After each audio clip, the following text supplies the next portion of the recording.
I got some skeletons in my closet and I don't know if no one knows it. So before they throw me inside my coffin and close it, I'ma expose it. Marshall Bruce Mathers III is said to be born of Scottish, English, Swiss, and German ancestry on October 17, 1972 in St. Joseph, Missouri.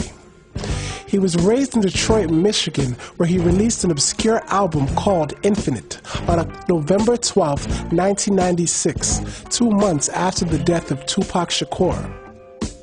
Marshall Mathers, though Caucasian, is no Vanilla Ice.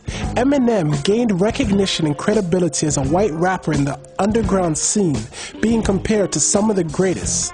Andre Young, Dr. Dre, helped launch his career on Aftermath into the mainstream with the Slim Shady LP released on February 23, 1999.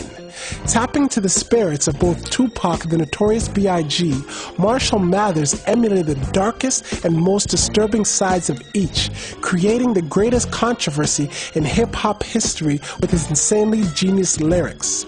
Flaunting his evil imagination and his sinister ideas, Marshall Mathers, who refers to himself as Slim Shady, was embraced by the hip-hop community as one of the greatest rappers of all time.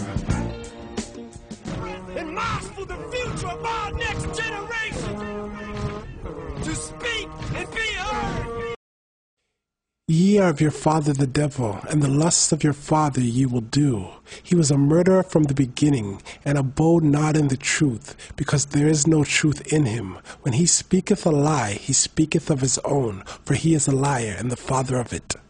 I am not hip-hop, and I'm just not Eminem. Subliminal thoughts when I'ma stop sending them. When hip-hop villain, a minimal swap to cop millions of pop listeners. You're coming with me, feel it or not. You're gonna fear it like I shows it. The spirit of God lives in us. You hear it a lot, lyrics to shock. Is it a miracle or am I just product of pop? Isn't up, but sizzle my whistle, this is the plot. Listen up, music is like magic. There's a certain feeling you get when you reel and you spit and people are feeling it. I will not fall, I will stand tall.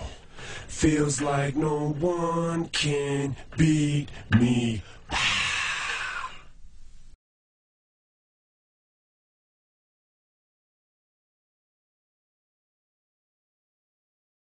Cause we're the almost nearly extinct. We rappers as role models, we rap, we don't think. Raging waves of the sea, foaming out their own shame, wandering stars, to whom is reserved the blackness of darkness forever. We at war. We at war with ourselves. God, show me the way because the devil's trying to break me down. And I don't think there's nothing I could do now to right my wrongs. I want to talk to God, but I'm afraid because we ain't spoken so long. So long. So long.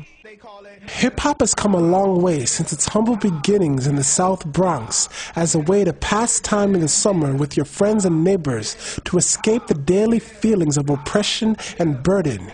Yet, even in its early years, it desired the pursuit of happiness, the American dream, and the finer things of the world. But because Ghetto America could not achieve this of its own social standing, they turned words into dreams, dreams into reality, and eventually turning reality into a nightmare. This industry is crazy, man. You know what I'm saying? God bless Loon. You see Loon, that man turned Muslim on y'all. You know what I'm saying? Like, he's not even play around Muslim. Like, he's not even like, you know, Muslim, you know, so he can start using some words in his record. Like, he's dead up serious for real. I just seen him on an interview in the Middle East. Like, Obama can't even go to the Middle East. Jesus. Like, he's in Saudi Arabia. And I'm not saying this because I know the blogs. You know, I'm not saying this to imply Loon is gay. But I'm just saying, you know, this business is crazy. I'm just, you know what I mean? Like, this business is crazy, man. For if there come unto your assembly a man with a gold ring and goodly apparel, and there come in also a poor man in vile raiment, and ye have respect to him that weareth the gay clothing, and say unto him, sit thou here in a good place, and say to the poor, stand thou there, or sit here under my footstool, are ye not then partial in yourselves, and are become judges of evil thoughts? But a lot of younger brothers and sisters, you know, they look at these young rap stars and they can see that they represent something that's real. We don't wear no glittering stuff. Only thing we wear that glitter on us is our gold, and we wear gold because it's natural. There's nothing fake about it. Gold has always been a part of hip-hop culture. Many rocking gold chains, gold rings, gold earrings, and the gold cross was the most popular. Yet, Notorious B.I.G. Christopher Wallace, who attended Catholic school, was one of the first to rock the Jesus piece. Whether he wore this to profess his faith in Christ cannot be determined, yet his actions inspired others like Nasir Jones, Sean Carter, and several more to also rock the Jesus piece, which makes one suspect that it has little to nothing to do with Jesus Christ of Nazareth. Yet in the name of flossing, some will do anything to shine. Living luxurious is a phenomenon that stems out of Luxor, Egypt, and in a similar fashion of those who built the pyramids in the Tower of Babel, Christopher Wallace expressed in a song that skies is the limit and you can have what you want, be what you want. This cliche was taken literally by Kool Keith, one of the first rappers to dress in eccentric apparel. He inspired the likes of Andre Lorraine Benjamin, born May 27, 1975 in Atlanta, Georgia. Half of Outkast, Andre 3000, or simply Dre. Andre Benjamin's clever, spacey lyrics were part influenced by Malachi Z. York, the founder of the Nubians, who built a life-size replica of Egyptian pyramids in Atlanta, Georgia. He believed he was from a distant planet in outer space and taught his followers that the original man were gods descended from heaven. Benjamin was also a part of a crew called the Dungeon Family, and he was sure to have influenced Thomas DiCarlo Calloway, born May 30th, 1974, also in Atlanta, Georgia, simply known as CeeLo Green of Goody Mob or Gnarls Barkley. Being two of the most brilliant rappers in hip-hop, Andre Benjamin and Thomas DiCarlo Calloway were two of the most queer. It's not to say that they were homosexuals, yet they promoted a style in hip-hop that was gay in the biblical and most traditional sense of the word. Yo, let me tell you something, man. The gay community is here. When you're in the industry, and the minute you make a certain amount of money, you cannot avoid it. And the craziest thing in the world is, you know what I'm saying, you get used to it.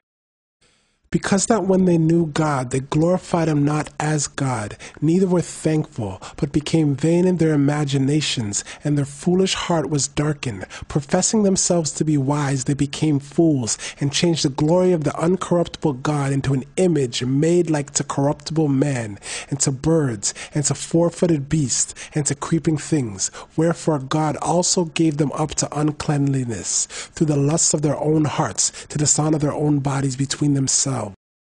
And that's why I don't want to be a part of hip-hop no more. Because it just ain't right, man. And hip-hop, it just didn't used to be like this. You know? Like, it's not why I do it. It's not why I'm here. And I just get so angry. It was a bunch of things I could have said about a bunch of people, and I could have really, really did to hurt some feelings. Now, don't you know that? Yes, sir. Yeah. Because I know who the gay rappers is. And I know who did what, where, when, and why. Because we keep God first in everything we do. Hey, Pimp. Yes, sir. Do you mind expressing any of those rappers you was talking about? Them sugar sausages? Oh, man. I want to know. Them gay rappers you know about? Nah, man, it's no need to embarrass nobody that ain't done nothing to us. Yeah. Respect. But if you're gay, man, and you're ashamed of it, you need to stop doing stuff you're ashamed of. Anything done in the dark gonna come to the light. I ain't gotta expose them, because they exposing themselves every day and every night. They sure are. So if you're gay and you rap and you staying in the closet, then you need to come on out of the closet and let us know who you is. Because if you ain't proud of what you do, then don't do it. And if anything you're ashamed of, you shouldn't be doing. I believe that most of our problems as black people and as people in general is that we've forgotten our roles. The men have forgotten their roles as men. Therefore, the women have forgotten their roles. And that's where we get all this duplicity in lovemaking and duplicity in sexuality, is because we've forgotten our roles and we're willing to settle for less. For me, I can't do that. I can't turn my love off for a woman, no matter if they send me to jail and they talk and they really do piss me off. But I still can't love a man. cause we're the almost nearly extinct. We rappers as role models, we rap, we don't think. Stop worshiping celebrities so much.